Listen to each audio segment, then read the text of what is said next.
Today we are doing squats. We're doing a quad dominant and we're gonna finish with some kettlebells afterwards.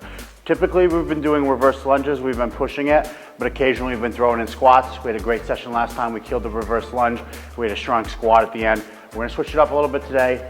We're gonna do some squats and then we're gonna do some kettlebell swings.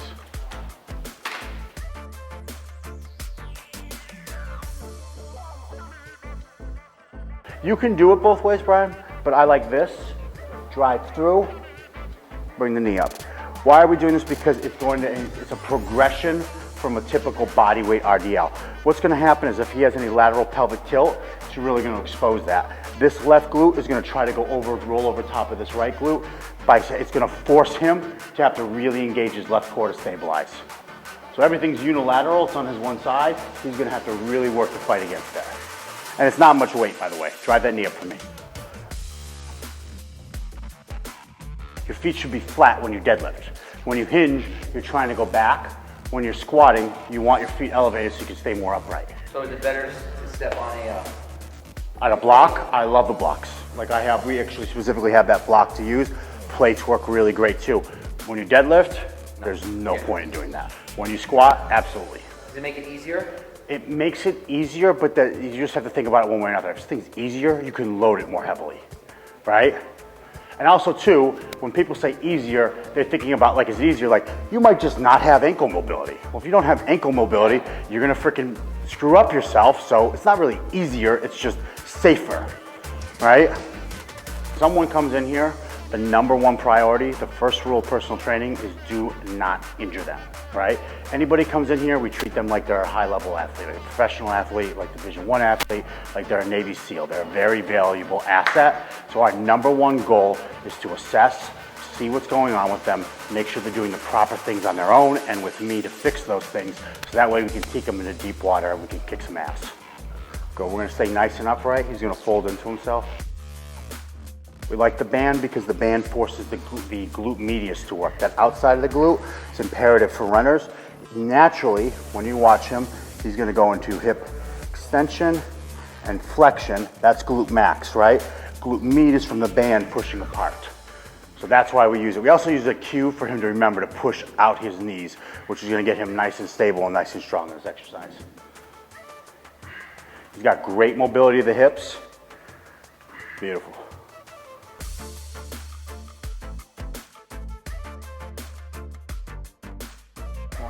Let's go, baby. Beautiful. It's 185. This was our working weight last time. We're gonna PR in this today. One thing I want him to do, I want him to push those hips through at the end, right? Yep. Because remember, you're in the dorsal a lot. That's it. Push that all the way through. That's it, baby. Good. Just 10. Down. Yep, last one. Beautiful. 215 on the bar, guys. 215. This is a significant PR. It's 30-pound PR. 10 reps. You got it.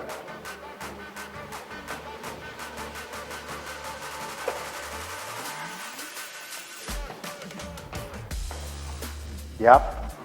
Keep that chest up a little bit for me. Like bending a little? Nope, keep going. Keep going. Just focus on keeping it high.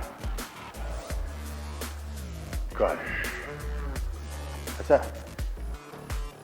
Good, you gotta want these last three. You gotta want it.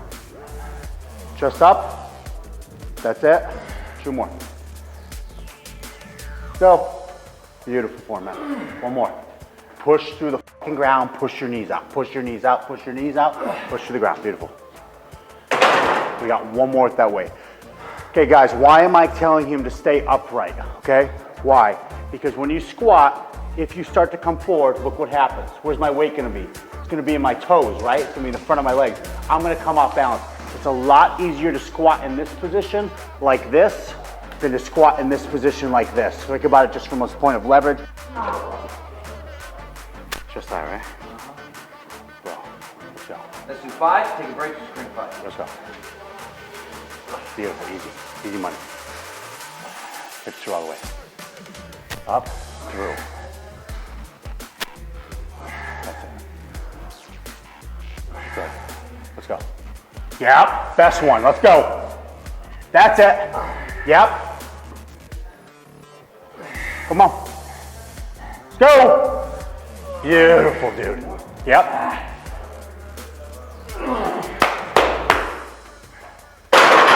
Legit, right?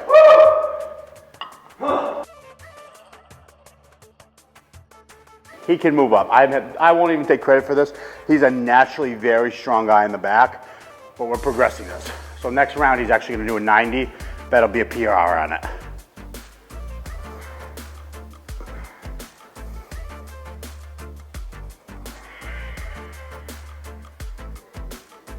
All right, PR.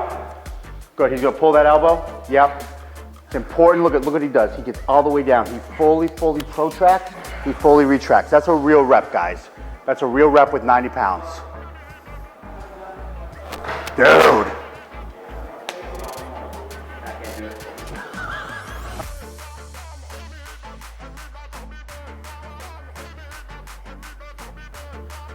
Easy. 95, guys. Using the big boy power block.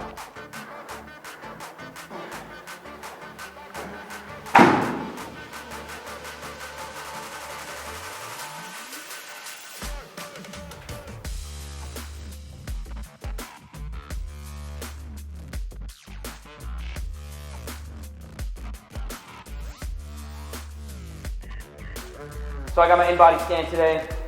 We got 11.4% body fat. I don't really know what that means for me. Is that good? Is it bad? Should I be lower?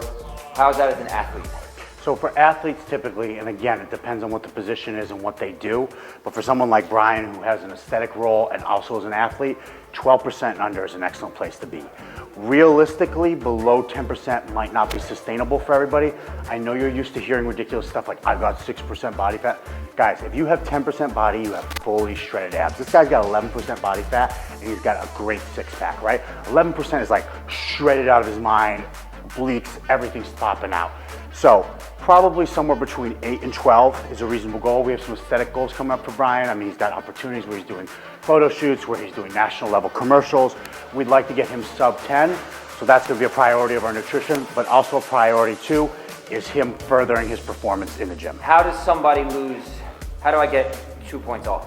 2 points off is gonna be a struggle. It's not gonna be easy. Not for normal people, but when we're talking about 11%, we're gonna wanna keep his protein high because if we lose muscle mass, remember, muscle mass is the denominator. Your total weight is your denominator. Your numerator is the amount of body fat you have. So what I'm saying is, if you lose muscle and you don't lose fat, your body fat actually goes up. So another way to actually lower body fat is by actually increasing muscle mass. So I've been probably, when I was doing the 50 mile, when I was running those 300 miles in that month, yeah, I probably lost a lot of body, so my body fat probably went up. Your body fat actually went up because you lost muscle mass. We want your muscle mass to either maintain or holy grail, we build muscle mass while losing fat. That's difficult to do. It's not for everybody, but again, we have a high level athlete here. And then at the same time, we want to drive body fat down. We want to bring down your calories while keeping your protein up. So what's the easiest way to lose body fat percentage? Day in and day out, being a caloric deficit, while at the same time increasing protein and doing high volume weight training. Push through the ground. Keep it close to you, push through the ground. Stand all the way up. All the way up. Keep it close. That's it. That's it. That's it. That's it. Yeah, dude. Yep. Don't shrug. Let your shoulders relax. They're not doing the work. It's all in your hips. Just let your shoulders relax. You're not going to do anything with your arms. It's just coming up as a result of these hips. Push through the ground and the kettlebell will get higher. Push through the ground, the kettlebell will get higher. Beautiful, dude. Dude. 2 fancy words of the day. There is what's called sarcoplasmic hypertrophy and there's myofibrillar hypertrophy. Sarcoplasmic hypertrophy is water in the muscle cell, whereas myofibrillar is actually cross-sectional muscle tissue. What does that mean? It means one is muscle and one is actually water, but they're both counted as lean muscle mass. That water, when you were running all the time, that went away. Your actual quality tissue, the stuff that's like fibrous, that didn't go anywhere. You probably didn't lose that. Now you could, there's things that could cause that. One of the things that we know that causes you to lose muscle mass very quickly is actually sleep deprivation. But if you were in a state of overtraining and you were working very hard, which is almost on par with being sleep deprivated, you could lose actual quality tissue. But probably on the way to your race, when you're dropping all those pounds, is a lot of water weight that you were cutting, and it would show up on an in-body as lean muscle mass, and your body fat would actually elevate. Beautiful, close. Through the ground, it's through the ground. It's not by getting the shoulders up. Relax the shoulders, push through the ground, that's it. Push through the ground, push through the ground. Good. Push to the ground.